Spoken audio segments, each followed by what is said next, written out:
What's up, everyone, and welcome to episode 218 of the RRBG podcast. This podcast is a proud member of the Podbelly Network. Go to podbelly.com and check out all the amazing shows we have on our network, including the Sofa King podcast, Robots for Eyes, Art and Jacob Do America. I mean, there's one for everything that you're into. If you're into Magic the Gathering, they got you. If you're into the occult, they got you. You're into serial killers, they got you. Everything.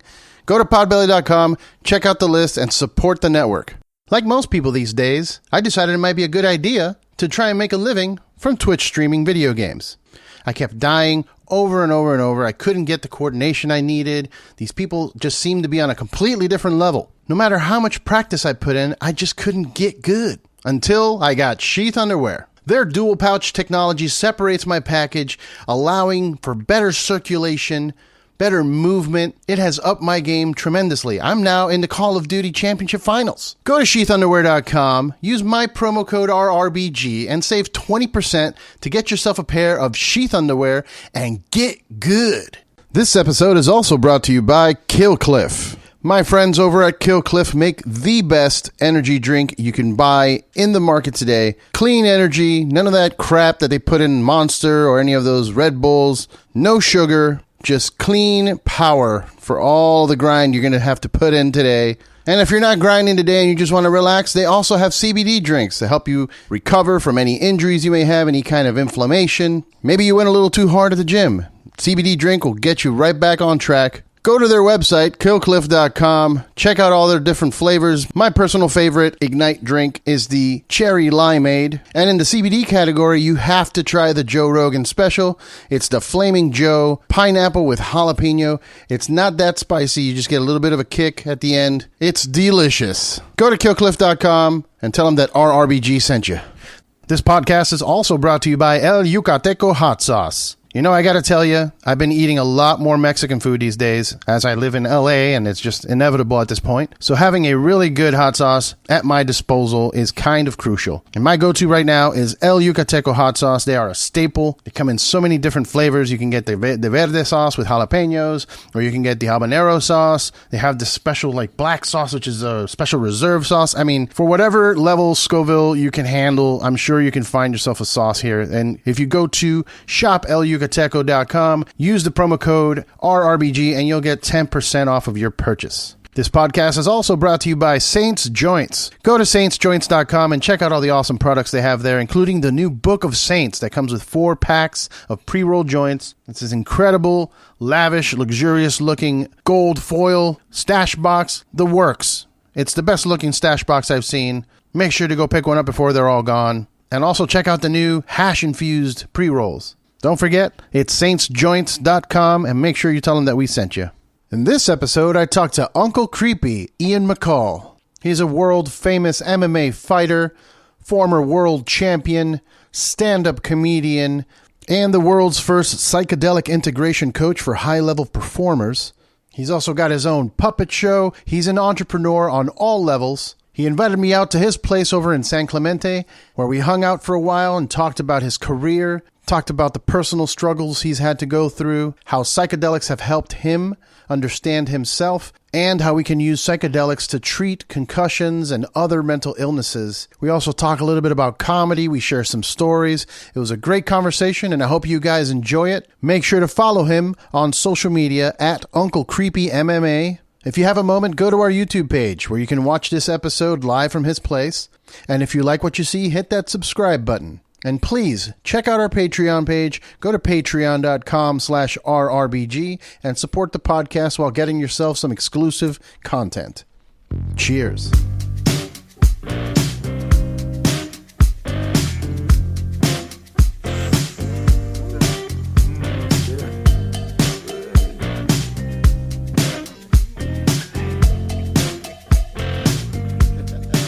I've been told that she's good as gold. What's up, everyone? Welcome to the RRBG podcast. Yes. I am here at the humble abode of your parents. Yes, I'm living with my parents for the next 6 weeks. The champ, Ian McCall. Yes, sir. How are you? Good. I am. Thank you for inviting me. I was blown away by the views here in San Clemente, California. I've never stopped here. I always drive by it, though. I always Most go people do. from L.A. to San Diego. Thank God most people don't stop here because it's a quiet little sleepy surfer town, beach town, and we like it that way. Like everyone's moving out of California. I'm like, yes, get the fuck out of here. I'm from here. You're not. Go away. Yeah. It's that. I've been talking to a lot of the comedians out at the Comedy Store, and the ones that are staying behind. I'm like, yes, stay. Don't go. Like now it's a crowded freaking pond over there with the biggest hitters in the fucking world. Yeah, now you have opportunity in LA. Yeah. You know what I mean? At the Comedy Store.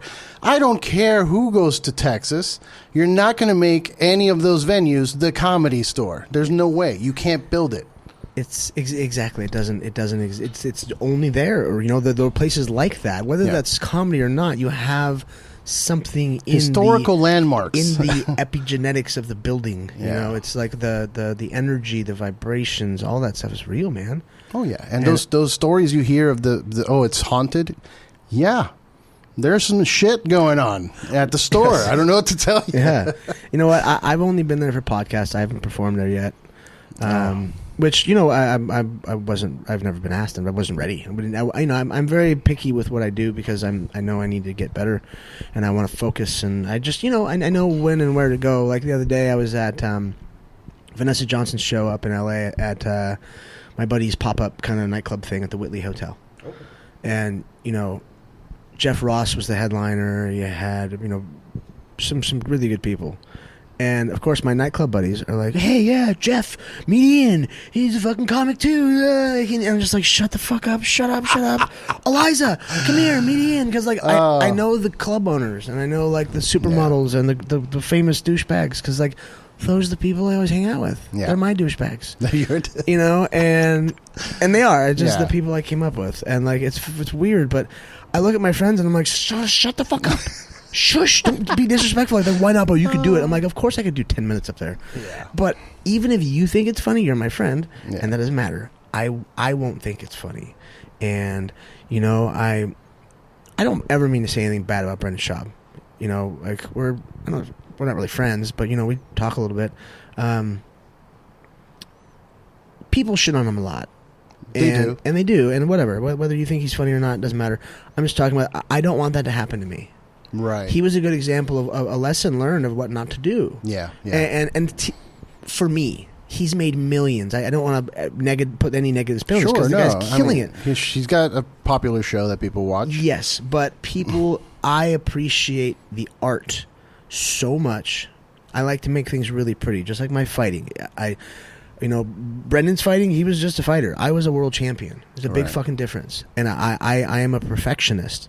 And I don't want to be involved with something like if I'm not doing my best, or I feel like I'm not giving my best to everybody else. I don't want people to go, oh hey, check this out. He's only been doing comedy for 4 years. Pretty cool, right? I want them to be like, holy fuck, this guy's only been doing this for 4 years. That sort of thing. And again, I have a different sort of work ethic and mindset than most, I guess. But again, Brendan, he's killing it. Yeah, he's killing it. So whatever he's doing is working. It's just I've used him as a good learning lesson. That's how it is, man. And people shouldn't look at it negatively either. It's like that happens in every industry. You look at the people that came before you and you grow from them. Myself. Yeah. I am the exact example for young fighters, and I tell them that all the time. I was like, the one time I got sober, I became world champion. From 14 to 34. Big example. Don't do a lot of the shit that I did. And it's exactly, man. I try to have that conversation with my little sister because I grew up with her. I raised her until the age of 4. Okay. And then I had to move away, do the band thing, and I went away. And what kind of band? Huh? Oh, you like hardcore metal, right? Yeah. It was like a progressive metal thing. Okay. But yeah, we would have to go on tour and whatever, and I try and warn her. It's like I see her online smoking weed and doing mushrooms, but I'm like, you're young still. Good that you're experimenting with that. I've always encouraged that too. I'm like, smoke some weed with me though. Yes. Let me show you the way. Harm prevention. I teach harm prevention for psychedelics. Yeah. And super important. It is. And I tell people, I'm like, look, I've seen people lose their shit. Yeah. I've whether it's having to hold someone down or people being permanently fucked up. Like, I've seen it, and you have to be careful. Even with weed, I had a good buddy come over the other day, and I was like, "Yo, you look bad. I haven't seen you in a few years. What the fuck?" Obviously, I had people come to me because I'm an integration coach. Mm-hmm. People know I know healing techniques, and I fix myself, and I was the worst. So they come to me for help. You know, it's not like I'm a therapist, but kind of. You know, even in those douchebags in Hollywood, you know, this guy's got cancer, this guy's girlfriend cheated on him, this guy's gay and he's just trying to figure it out. They all come to me with their issues. But, you know, I like being that person. It's you know, being able to share people the tools that I use to get better is kind of, you know, if I didn't do that, I would be a bad person. Yeah.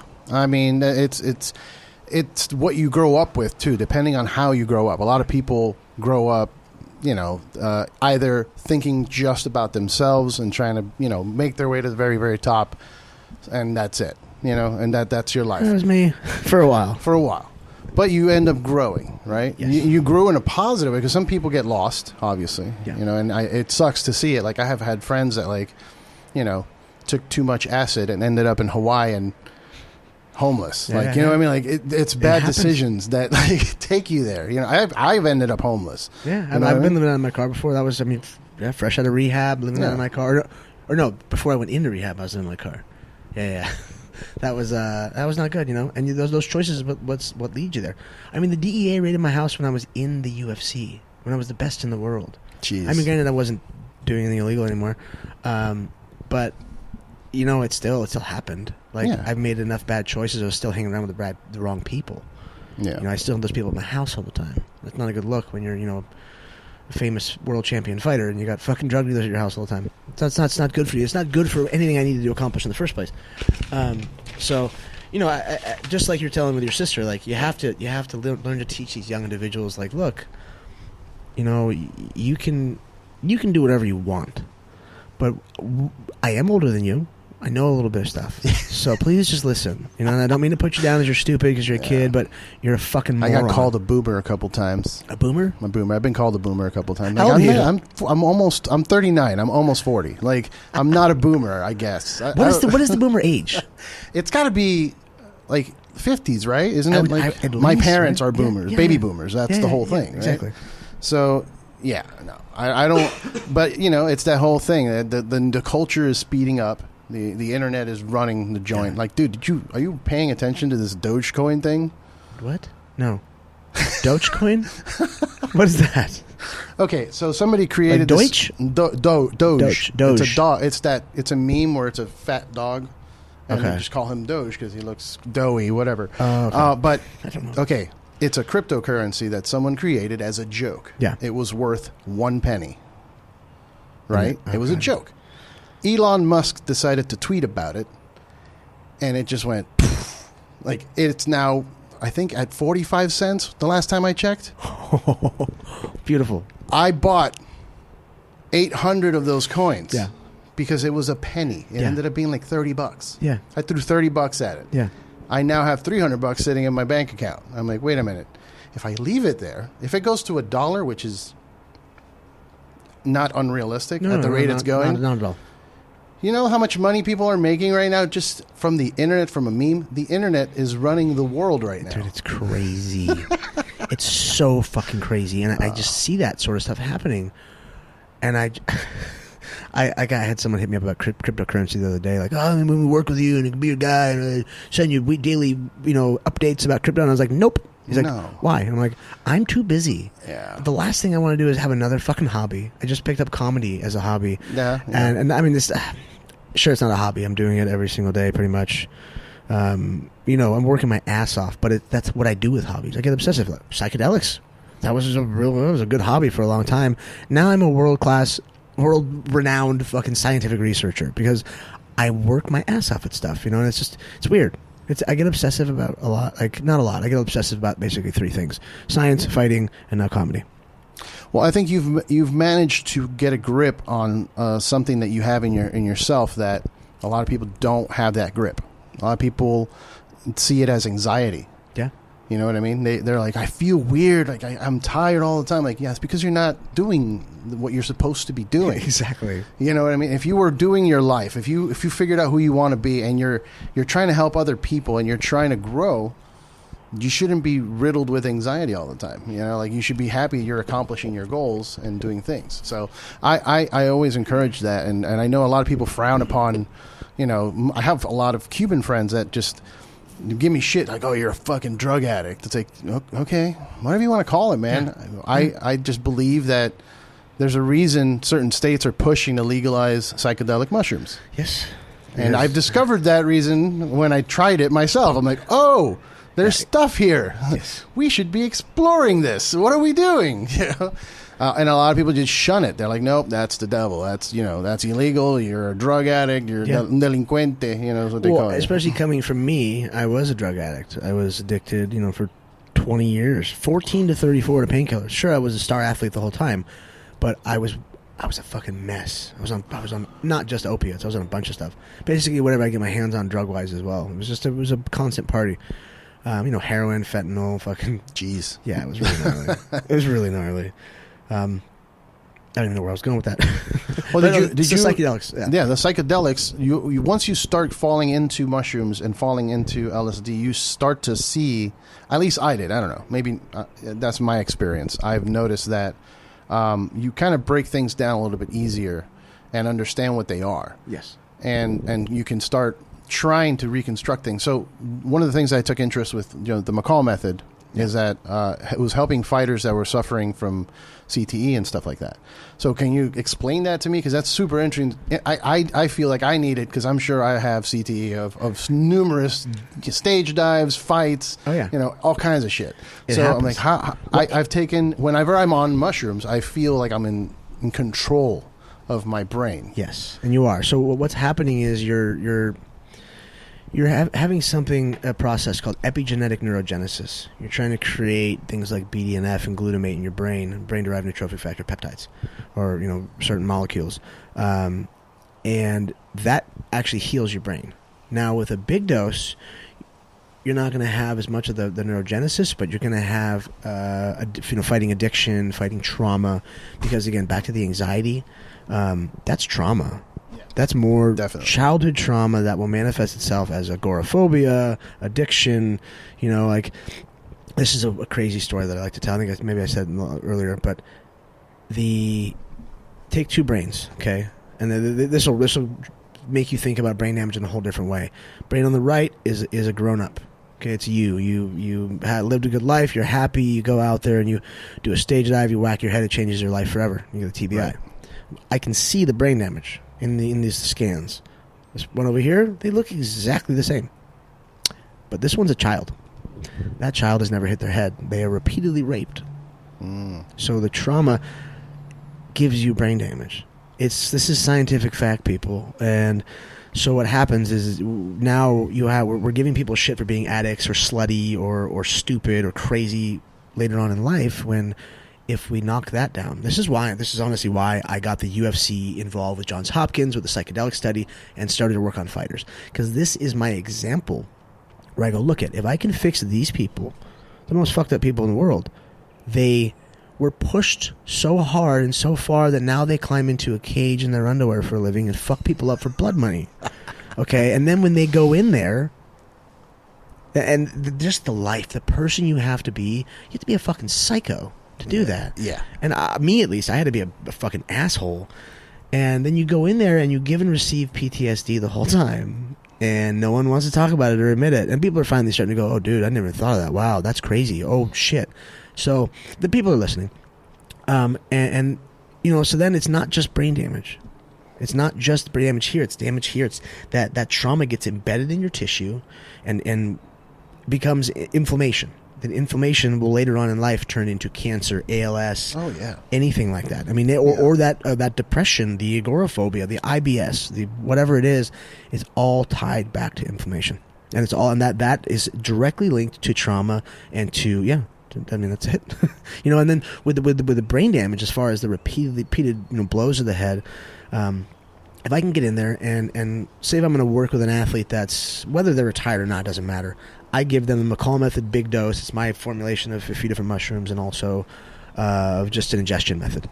And hits them within like 13 minutes. I speed up the process. Nice. I can't let these veterans, like special forces guys, or I have some friends that are fucking debt collectors and hitmen and gangsters or fighters. These psychopaths, they come to me. I'm like, okay, I got to fix all you guys. Wow.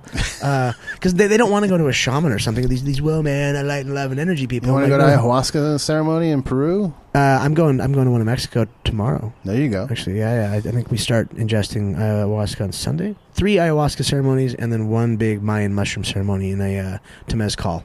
Nice. In a little sweat lodge. So, and Tulum is a place that I resonate with extremely well because I'm 10% Native American.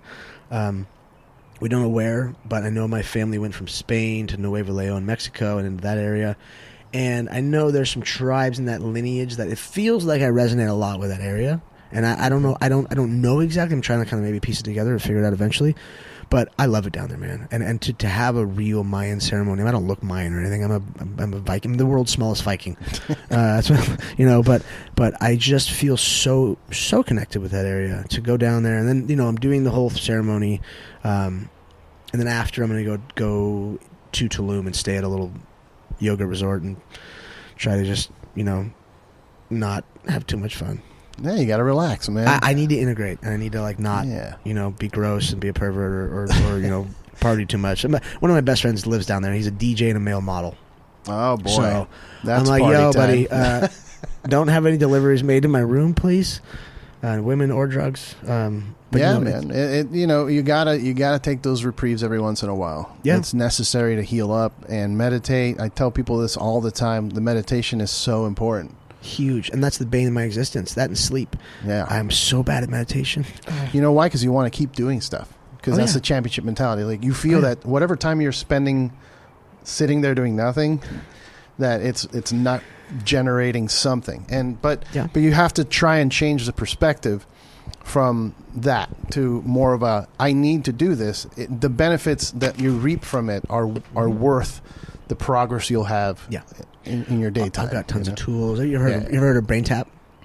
No, what's that? It's neurolinguistics programming. Dr. Porter, the guy or a company that I work with, and binaural beats in your ears, and they have little lights, LED lights in your ears, and then a visor that comes down and has lights in your eyes, and it is amazing for meditation. That will get me in the zone like that. Shit. But I try a lot of different modalities. I mean, that's my job is to teach people different modalities. Like I'm big into Kundalini yoga. And I sit with my guru of sorts, is a guy named Suntantar Sarai, and he's a gong master. Mm-hmm. He trained with Yogi Bhajan, and he's a very legit person, and he's amazing. He helps me link, because I'm a martial artist at my core, and Kung Fu, which my base as a kid, comes from yoga. People don't know that. I could explain it, but I don't need to. So I try, or I go sit in a float tank. Go sit in a float tank on ketamine. That's wild. But just to get into meditative states, and I'm trying, man. I try so hard, but I'm fucking crazy. It's hard to be, to be silent. In this space. Yeah, it's hard to shut the fuck up. Yeah, it's hard to shut the fuck up. It's hard to just listen. It's hard to, and I think that podcasting, that's one of the reasons a lot of people are attracted to it. Yeah. The reason it's blowing up is that it gives you those moments where for you to have a guest, you just sit and listen to them, let them talk. It's just a conversation. Yeah. And it teaches everyone like that, hey, we need to be more civil and talk to each other instead of just yelling and screaming and throwing things. You see two adults debating about something, smiling at each other and saying, I like that. Good. I know I don't like that.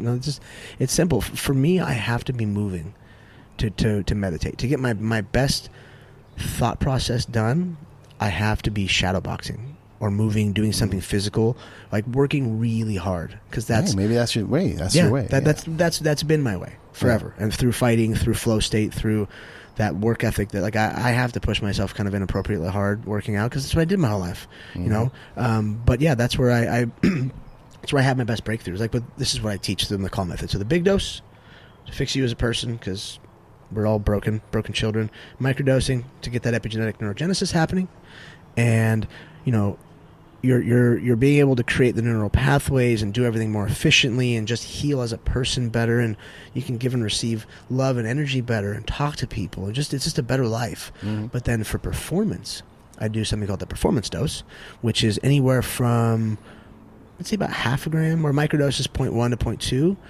0.2. I give them about half a gram to 2 grams, which, like, if I was to ever fight again, I would take 2 grams. Okay. Roughly. But like some fighters don't, maybe they don't want to go that deep. So it's like, or surfing or whatever athlete I'm working with at the time, or even motivational speakers or whatever. I kind of have to sit with them, and we got to figure out, it also comes down to weight and, their diet and, caloric intake and exactly how, just are they fasting? There's a lot of stuff involved. Right. But we can get there. It's just all new science. It's just stuff I'm just trying to figure out as we go. Yeah, the way I try to explain it to certain people, it's a tool. Yeah. So it's not that you can't achieve these things sober. Yeah. You can. You just got to get there. And the best way to get there is with these tools that have been researched by scientists. I'm like, psychedelics are not going to save your life. You're going to save your life, stupid. Yeah. Psychedelics are just going to show you what to fix and how to save it. Yeah. And just like meditation or yoga or whatever, they're all tools. And they all work, and you need to do a bunch of them. The more you do, the better you'll be. And that's exactly what I did. A big part was neurolinguistics programming. It was, what are the stories I'm telling myself, and what are the stories I'm telling other people? And, not to sit there, I'm such a fucking idiot. Oh, I'm such a piece of shit. Oh, I'm such a right. So yeah. Putting yourself down. I don't do that. Save that for the stage for when you're doing comedy. Yeah. I was sitting there last night, with the media company I work with, and we record in front of a camera, and Willie Mack and a few other people are there, and they were just like, no, dude, you're like barely over a year into this. Yeah. Like, you can be gross. You can be stupid. Your comedy's not that good yet. Like, this is what happens. People make this stuff funny first for a while, and then they can get better at everything else. It's just how it seems to work. And I was like, oh, okay, cool, rad. It was a really amazing, few words. It's just simple shit, or telling me, hey, why don't you tell the truth up there? Mm-hmm. Yeah, like, that's a big one. That's a big one. Oh fuck! You just go up there and tell the truth. Yeah. Why are you making up stories? Yeah, exactly. Like, why she's fucking. We can tell when you're making up stories, dude. just me talking, I'm like, I am full of shit right now. I just catch myself like, it doesn't make sense. But then when I'm just talking and telling an honest story, because my stories are weird and wild, and like I'm brutally honest, like about shit. And I'll, I love saying that shit on stage. It's fun. Yeah. It's just to see people's reaction with certain things. They're like, what? I'm like, 100% honest. I promise. So what got you to want to do stand-up? Like, is there anybody that you were looking at that you're like, I want to do what he's doing? Robin Williams as a kid. Robin Williams. Okay. Robin Williams as a kid. That dude looked like he was on cocaine all the time. Oh, yeah. Oh, my God. He was just running around. Little red suspenders. Oh, my goodness. And because I also wanted to be an actor as a kid. So I was in drama from middle school to college. It was him. And I just started to figure that out. I couldn't remember. I got a lot of brain damage. But as a kid, I wanted to be a stand-up comedian, a scientist, and then eventually a fighter when that was an option when I was 8 or 9 when I saw that. That took over everything. I was like, fuck all this stuff. What was the first thing you saw at 8 or 9 that got you into fighting? UFC, the very first one. Okay. I saw the very first one. I think it was live. I think I saw it live. And we had a black box as a kid. So we always got all the illegal shit. And it was, that was a huge moment for me. But, I always wanted to be, in one of those 3 things. And now I've accomplished all of them. Fighting's over. I'm happy it's over. I don't ever want to go back there again. And now I'm never going to be a scientist or a doctor. I get it. Like, I have to come to that realization because you got to do the 12 years in college to get the paperwork. Colleges can give me one, I guess, but for the things I've accomplished. But like, I don't care. I don't really want. I guess it would be cool to have it, but now I can just focus on my day job in science and healing and telling stories because I can't even work for my own pharmaceutical company because I'm not a doctor or scientist, we run FDA Right. trials and we do that sort of stuff. And once I realized I couldn't do what we plan to do, which is tell stories, do like a travel show, have a podcast, do all this stuff in the psychedelic community, and it just didn't work. And now I'm like, okay, well, I'm over that. And now I kind of pivoted and I looked into, doing psychedelics in California as a company, building a brand. More or less, you're building marketing and advertising for something that's going to be legal or decriminalized next year. Yeah. You're jumping in on something that's going to be what weed was back when it became, yeah, exactly. And available. I'm one of 3 people at the top of the heap in psychedelics. Mike Tyson, and I don't like Mike. We don't get along. And then Daniel Carcio is the other one, and I own part of his company. I can't work for it. And there's me. So I'm like, okay, cool. Now I was like, I'm just going to build a psychedelic brand. And now I got a really good salary and equity offer from a company out of Canada. So my puppet show is sponsored by a company called Argos, which is I'm a paid advertiser for, obviously, with the show. I'm an educator for them. Cool. And they sponsored the puppet show. We just shot like 3 or 4 months worth of stuff. So I'm really excited. It's gonna be a lot of fun, and it's an adult show, obviously. But the biggest impacts I can make in healing are through my education or through being a teacher, because I can say things that doctors and scientists can't. I can encourage people to, not encourage, but at least open the door in their eyes to look. You can do psychedelics with younger people, with kids. People do that in native cultures, and I'm not saying I do it because I'm in California. I get fucking arrested. Yeah. I know everyone thinks I give my kid mushrooms, but I don't. But I was just talking to one of the biggest researchers in the world about it. I'm like, hey, people keep asking me about this, and what do you think? And he just reverberated my exact answer, which was, yeah, there's no mechanism in the brain that shows this would be detrimental to them. And it's only better. And I've met kids who have done ayahuasca at like 13. And they are the best kids ever. So smart and so woke, or whatever you want to put it. They're good people. Very good people.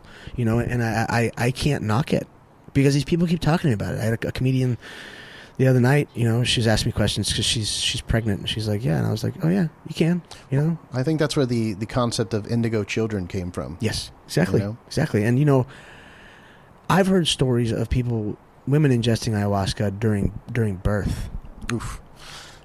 While giving fucking birth, dude. I was like, that's crazy. I threw up with ayahuasca, Yeah. so I'm not like looking forward to going back to that.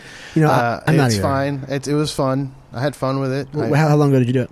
A few years ago. I 2006. Oh wow. And it was in Peru, and it was just bonkers. It was just it felt like 2 weeks. It felt like 2 weeks, but apparently it was 2 days. And I was just like in a cave at one point, just talking to some tree lady, which was fun. The grandmother. It was fun, but it's fun after the fact for me. During that time, I was like freaking out. Like it was a journey. Yeah. You know what I mean? I was driving in the rain at night with like broken glasses type of scenario. Like that's how I felt in there. Oh, dude, my beginning was amazing. Because people trip. You only on ayahuasca once? Like, how dare you? How do you teach about other things if you don't know about that? I'm like, relax, okay? I have reverence for everything in this world. So I took my time and I finally did it. And she eased me in because I was doing my initiation as a preacher for a plant medicine church called the Earth Temple. And, I was going to go through their shamanistic training, but I'm not a shaman. I don't have time for that either. And I would just stuff I wanted to learn.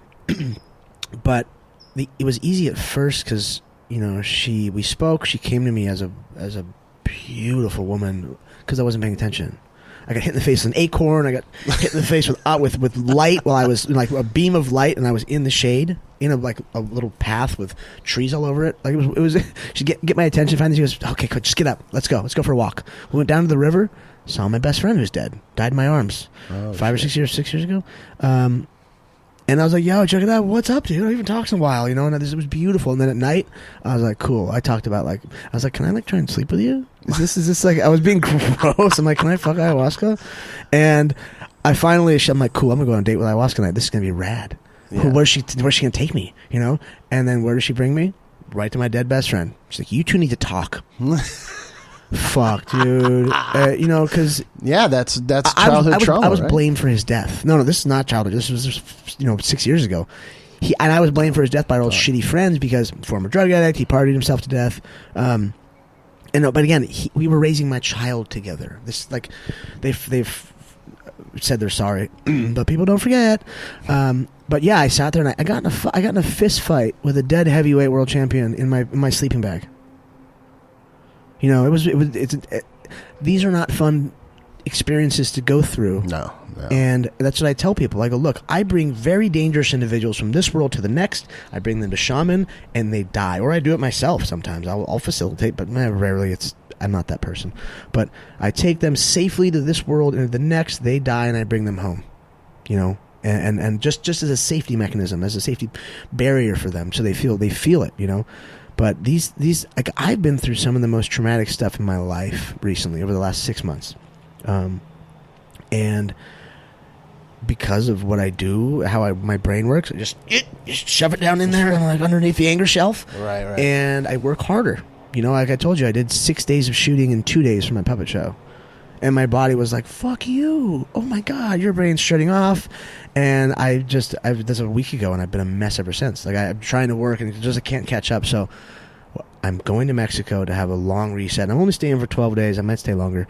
But I need it because I know if I don't deal with these issues, they're going to ruin everything else. Yep. 100%. Plain and simple. That's how it is, man. I'm glad to hear that you are on that journey, on that path, because that is something that you need, and everybody needs, and nobody really realizes that. They just like work themselves dead, Mm-hmm. And I feel like that sometimes with myself. I have to remind myself, like, hey, it's my weekend. Yeah, I'm not doing anything today. Yeah. One of my favorite sayings is, "What's a weekend?" Yeah, and that goes both ways. That goes for fun and for work. Yeah.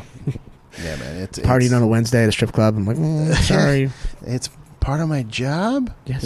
And once you start justifying it as part of I already have. I literally tell myself all the time, or my parents or whoever, I'm hanging around. I'm like, hey, it's my job to go to Hollywood. Like, why are you going again? I'm like, because it's a comedy show. Are you performing? No. Like, why? I'm like, because I get to go hobnob with people like Jeff Ross and Eliza Schlesinger and my friends, and just meet these people and just be part of it, because I just want to be part of it. I want to just be a face in the scene. Like I know this is where I'm headed, so why not? I have the opportunity to go hang out with these people. Like, yeah, fucking why not? And again, I'm not over there like, hey, I'm a comic. Guess what? I'm a comic. Oh, usually, it's like, no, I don't even fucking. You got 2 minutes. Let me give you my tight 2 minutes. Yes, I don't even talk about it. But it's because that'll happen later. But it's just like, I go to Hollywood or I go to Vegas and just. Like, okay, I'm not even big into partying anymore. Like, I'm just not. I'm 36 years old. You get over it. I'm not even into, I was a gross whore for most of my life. Like, to a point where you're like, dude, that's inappropriate. Like, stop it. And, I just don't care anymore. Like, I have shit to do now. I can't fuck the rest of this up. Yeah. Well, I'm glad you're finding that, man. I'm glad you're finding that. It's a rough journey to go through what you've gone through, man. Like, just hearing that story is fucking bonkers to me. Like, that's definitely something that you need this trip, because that kind of trauma is heavy to deal with, man. It's heavy to deal with. I have had that situation where, I recently, last year actually, lost my best friend because he, had a lot of issues, and we used to party together. Like, and it was like a competition, like, yeah. Oh yeah, who's going to drink more tonight? Who's going to go off that extra step? Like, who's getting the Coke? Like, yeah, right. So like, it sucks because you feel that hit of like, was I responsible? I'm not, right? He's an adult. He makes choices, 260-pound heavyweight world champion, and I looked at everybody. I'm like, you guys have all done just as much drugs as I have with him. Yeah. Like, that was and well, when you're fighting, like, professional fighters and pro wrestlers are so hurt all the time, and the only solution is pills. Like, I need football players too. Yeah, football players. Anybody, hockey players, smash into each other. Like, any real athlete is hurting all of the time. So And when you're going town to town or doing multiple dates or whatever it is you're doing, the easiest thing to do is just throw back a couple ibuprofen or a couple, codeines, whatever. Wrestlers are gnarly. I almost married one of the original divas, and Ryan Shamrock. Oh, yeah. Okay. With Ken Shamrock's sister in the show. And so I've spent a lot of time with people like X-Pac and a bunch of people. Sean's an amazing person. He's the nicest person ever. Literally, I love that man. But they are all so fucked up, physically and mentally, emotionally. They're all still on pills. They're all still on steroids for the most part. I mean, DDP, he's obviously helping change that. I love that man so much. DDP, why? He's been he's just been a good dude. He's just been a good dude to me, a good dude to everybody. He's an amazing person, and thank God, because it's people like him. It's motivational for me. People like myself to try and show these people, like, look, I was the worst person and case and addict, and still being able to be this champion, whatever, or close to it, and this doesn't matter. The gold. Like, now I'm finally trying to get my black belt in jiu-jitsu. Nice. After 23 years of doing jiu-jitsu, I'm still a purple belt. I'll walk into a gym and fuck up with a gi or without a gi a bunch of black belts. And that's because I'm really good at it. That's just what I do. But the trainer I keep going back to, Shiva Santana, will not give me my black belt until I do the work. Until I put a gi on and I do the right work and I turn back into a martial artist and not the psycho that I was. Which I have, But, yeah, I went off on a tangent there, sorry. Do you think that getting your black belt might motivate you to go back to fighting? No, because I searched for gold. The reason why I put this black belt off, I have black belts and other things, but like, why? Because I was searching for gold. I got obsessed with gold. And when I got the gold, it gave me nothing. It meant nothing. I don't even have the belt. It's like my fucking gym. I don't even care to have it. It's like... The foundation of my life is martial arts. That black belt is a big pinnacle in that life. So I'll get it eventually. I'm very busy, so I'm only get to train like twice a week right now. But it'll happen. Especially once I move. I'm going through a breakup and all this shit. So I'm I'll have my spot and I'll be able to like actually focus on it. Have a better schedule. So you're going through a breakup? Is that what you said? Yes, sir. That's why you're going to Mexico. I'm just yes, and I've been being very, very good with my dieta, my diet for my ayahuasca, and I'm already fucking jacked anyways. It's gonna be silly. I'm at a yoga retreat. It's gonna be so stupid. I'm just gonna sit on my shirt off all day and be like, "What's up? What's up, girls? What's up, ladies?" Put your legs behind your back. Exactly. Stretching. And I've got a fucking mean yoga game. So I'm going to try not to sleep around too much. But, I need female affection. It's been a while. I don't know, though. That's nearly impossible after a breakup to go to Mexico and not sleep with somebody. Yeah. And, dude, I'm lucky. Yeah. Like, it's weird. Just the women that let me sleep with them. It's very nice. I'm very lucky. Like, very fucking lucky. Well, you're an athlete. You have an athlete's body. People, women like to think that they're not shallow like men, but they are. Everybody is. That's fine. We're all beasts. We're looking for, we have certain needs. So. Yeah, exactly. But it gets to a fucked up point where it's like, I'm like a toy. Especially back then when I was just a fucking awful person. I was like, they wouldn't talk about me, wouldn't tell anybody. But of course, and now it's changing a little bit, but I still get looked at as like a toy most of the time. I mean, maybe it's because I'm 5 feet tall, but yeah. And they're always Eastern. They're like tall Eastern or Central Europeans that I date and I love. So maybe that's why. So you're into tall ladies? I love tall women. Ah, yeah. You get to like climb them more? Yes, and we are all the same height laying down, and it's just limbs, and I just like jiu-jitsu and arm locks, I guess. I used to work for a fashion design firm when I was like 20, 21. Always been into fashion, and I like tall women. I can't reach some shit. I still have to climb on the counter to reach the nice dishes. So like, I'm like, can you get the babe, thing up there? Can you reach that for me? Yeah. And especially now, if I end up having more children, wouldn't mind a heavyweight. All right. I mean, has it always been ever since you were young, tall? Because for me, it changed. Like I used to be into skinny girls and like model-esque. Yeah. And then I had my first kind of like thicker girl, and then everything changed. I'm like, oh wait, this is much better. Rad. Yes, that's definitely changed. With age, you want more meat on the bones. Yeah. You know, and it's yeah, like this whole waist that's this big and a big ass now, but the rest of it is very skinny is great. That's what I'm into. I do like, you know, I'm a face man realistically. Like I can make your ass and tits bigger, but I just. I don't know. Yeah, I like him tall. I mean, but I've dated. The Ryan Shamrock. Her name's Alicia. She was short. She's like shorter than me. I think she's like one of maybe 2 women that are short that I've dated. So I don't discriminate. You know, I don't. There's no discriminating here. This is all love. Yeah, you know, I'm talking to my first black girl in a while.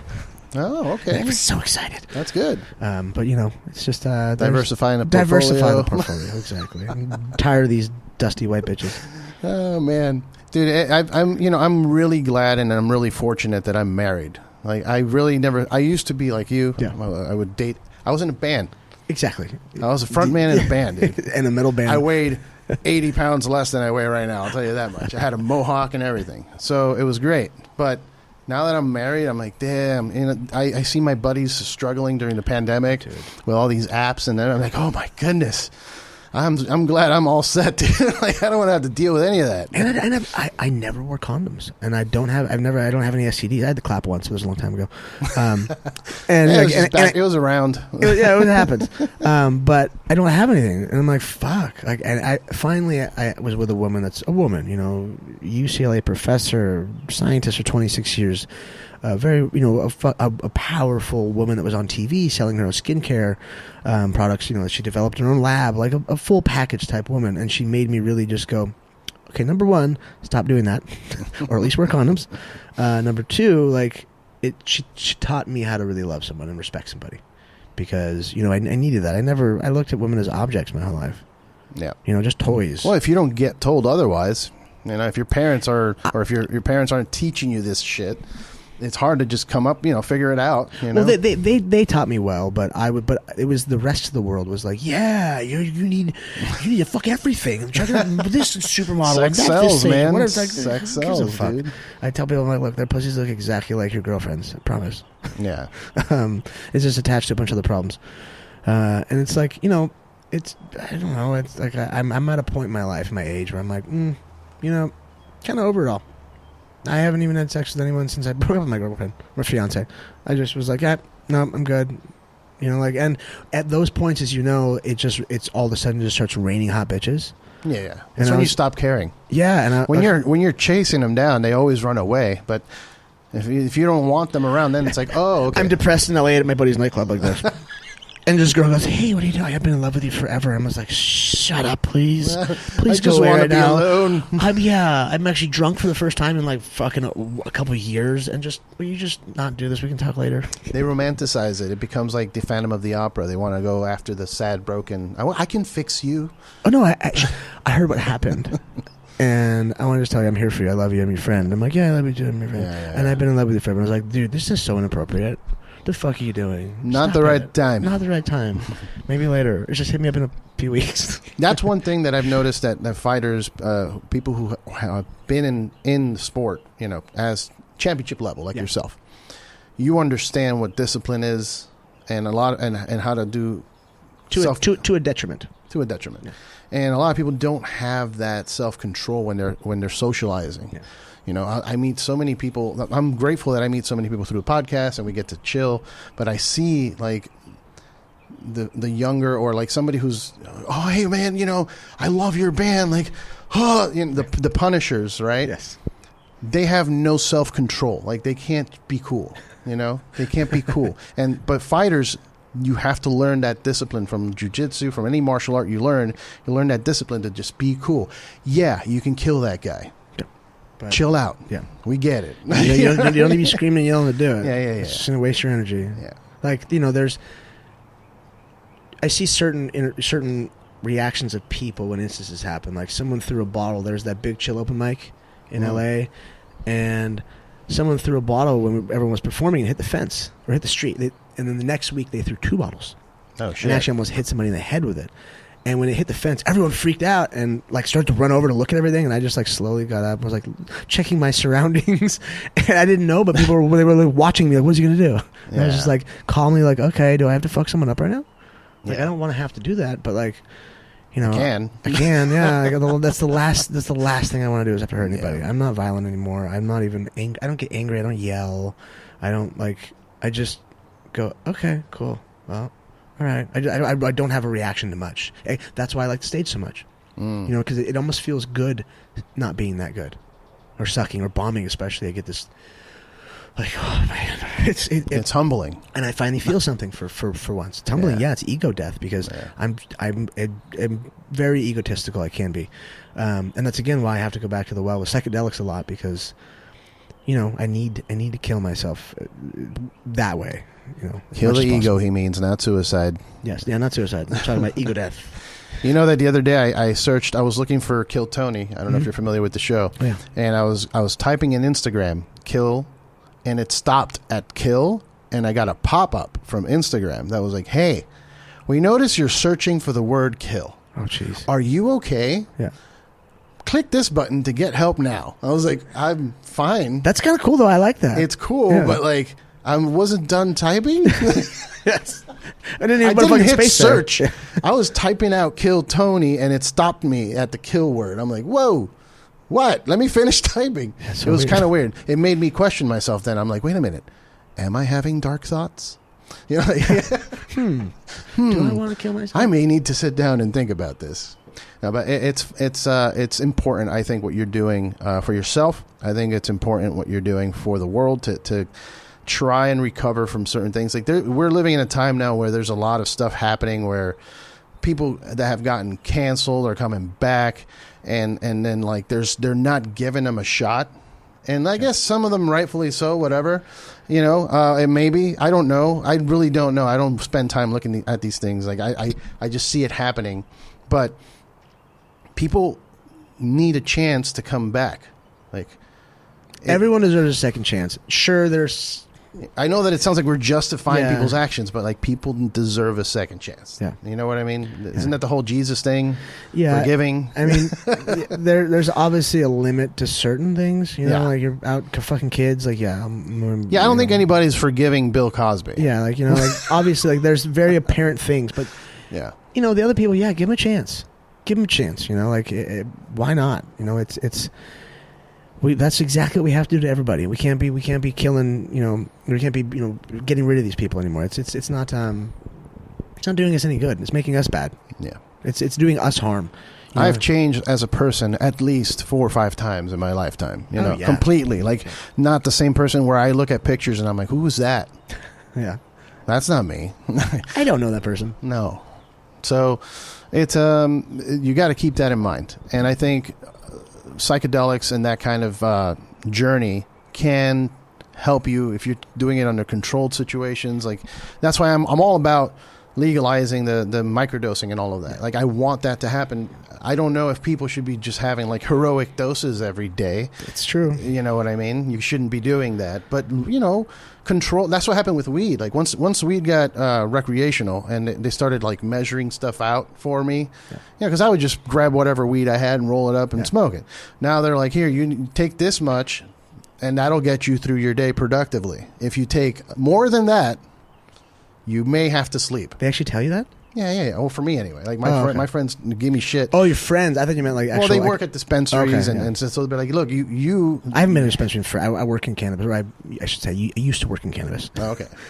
Well, yeah, I had buddies that would just tell me like, you need about 25 milligrams, and that'll get you at a point where I can still function, and I'm not like looking for food and sleep. Yeah. Otherwise, if I go past that point, then I'm just having a weekend. You know what I mean? I'm taking some time off.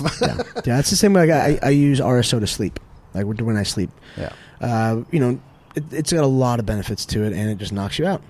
But if I break 50 to 60 milligrams, I'll be groggy for the next like day. Yeah. You know, if I get into like 100, I just use the whole little squirter thing. Then it's not. It's, you know, you have to learn how not to take too much. I mean, I've been a bad example of that most of the time, but you know, it's still we're trying, we're putting in the work, you know. You got to put into work, man. That's what matters. But hey, I feel that, you know, I had some bad experiences on psychedelics that almost made me stop completely doing it forever, you know? But it's all about moderation. It's all about moderation. And setting an intention. Yeah. And making sure you know yourself. Like, for example, I know how much I need to function. But some people go overboard and they're having a bad trip or whatever it may be. And you just got to find that number for yourself. And that goes for everything. Beers, you know. Like I tell people, I get it if you're sober, you're not drinking beer. I get it. In California sober or whatever they call it. Yes. I get it. California sober. Fine, don't drink. However, you're missing out on some very delicious beverages that you can control drink. Don't drink a 6-pack. You know, have 2 beers that are nice, quality beers, craft, local, independent brewery, and just have those. And then that you had a nice weekend, you're mellowed out. If you have 10 beers that they're all at 9%, you know, have natty ices or whatever it is, you're going to go rob a bank. You know what I mean? Like, that's what's happening. You're going to think it's a good idea to get in your car and drive. Yeah. Like, come on. I've never been a big drinker. Like I just said, I just got drunk for the first time. I mean, granted, I got drunk for 4 days, but I was sad. But it's good when you're sad. And I know that's rough. A lot of people don't like to hear that. It's a depressant, and as someone who preaches don't drink and healing, sometimes you just got to do shit, okay? Yeah. So get off my back. No, I'll tell you, if you have the right mentality, because I have good associations with alcohol. That's the problem. People have negative associations with it. I have positive ones. Whenever I drank with my friends, those are some of the best times, thankfully. Now, the point is you have to make sure that you're going into, if you don't have a positive association, don't do it. Yeah, bad idea. Just go away, back away from it. That's fine. Good for you. Smoke weed. You know what I mean? Pick a different poison. Yeah. You know, because other things you're going to pick are not poison. Alcohol is an actual poison. Yeah. It's not good for you. And people are like, oh, really? I'm like, dude, you start detoxing the next day. You start withdrawing the next day from it. Yeah. And just think how gnarly that is. It's not good for you. I mean, and sure, it's delicious. My mom used to work for Robert Mondavi Wine. She used to cook. She's a chef. She used to cook for Robert himself, or at his event center up in Costa Mesa area. And you know, so I was always around wine. Very, very good wine. I love wine. You know, but I know that I'm just like, I just want like half a glass. Yeah, that's it. You know, yeah, just a little taste. Yeah, just a little taste. We're good. Yeah. Well, shit, man. We're almost at an hour, so I'm going to cut it now. But I want to thank you for your time. Thank you very much. Thank you for inviting me all the way here. down here. Yeah, no, it was. I like having intellectual conversations with people that have similar experiences to my own, because sometimes I'll talk to people and I'll be like, oh, and this happened, and they're like, no. What? You should seek help. Like, oh, damn, all right. So no, I appreciate that. You know, I love meeting people that are on a journey that it inspires me to continue my own. And hi, Dad. Thank you for your time. Hey, man. Hey, how you doing? Good. You're on camera, by the way. I need to tell you legally. It's cool. I don't mind. I'm just saying. I don't want to get sued later. He's like, you're in the way of my cigar. Yeah, you're in the way of my cigar. Get away. That's great. When other people smoking. All right. But yeah, man, thank you so much for everything you're doing. Everybody that is watching and listening, where do they find all your stuff? If you have HBO, go on HBO Real Sports, and you'll see a thing about psychedelics. It was myself, Daniel Garcia, Dean Lister. We do the world's first mushroom ceremony on camera. Nice. And they have a lot more footage. They only showed a little bit of it, but it's an amazing docuseries. For myself, Uncle Creepy MMA is my social. The McCall Method is my business. That's on social as well, themccallmethod.com. If you need help, you want psychedelic integration, hit me up on either one. I check the messages that your other messages that you don't see. I check that because I have people hit me up all the time, almost a few times a week for sure. Sometimes it's daily, with their issues, with their problems, with hey, I'm an addict and this and I have brain damage or whatever it is. So I'll be messaging you back if you write me. Okay. So I love you guys. Thank you. Cheers, guys.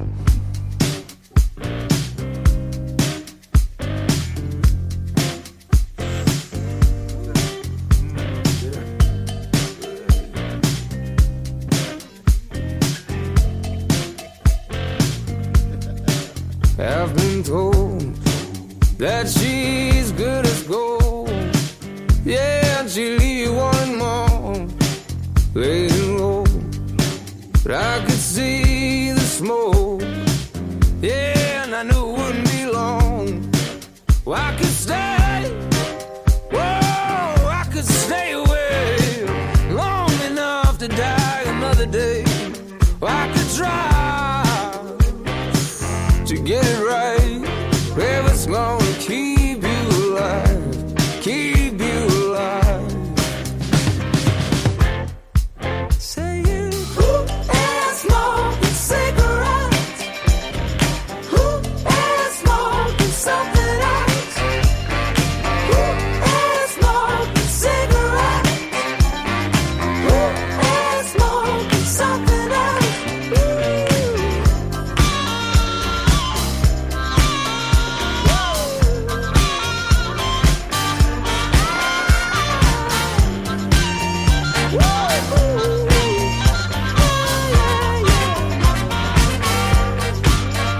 Let it go, or just take it slow. Don't you go looking for trouble now. I don't know why I can't let go. That woman's got me her naked show. The mess I know. Woo! Hey, gringo. Whoa, you gotta stay out of Mexico. And I say the war. Hey, tranquilo, amigo. I didn't know she was spoken for. Now I'm a lover, not a fighter. It's all bueno. Saying, who is smoking cigarettes? Who is smoking something else? Who is smoking cigarettes? Who is smoking something else? Is it you? Is it you? Is it you? Ooh, better tell the truth. Is it you? Is it you? Is it you?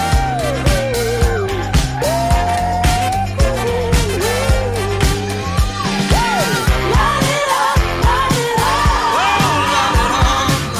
Light it up, light it up. Light it up, light it up.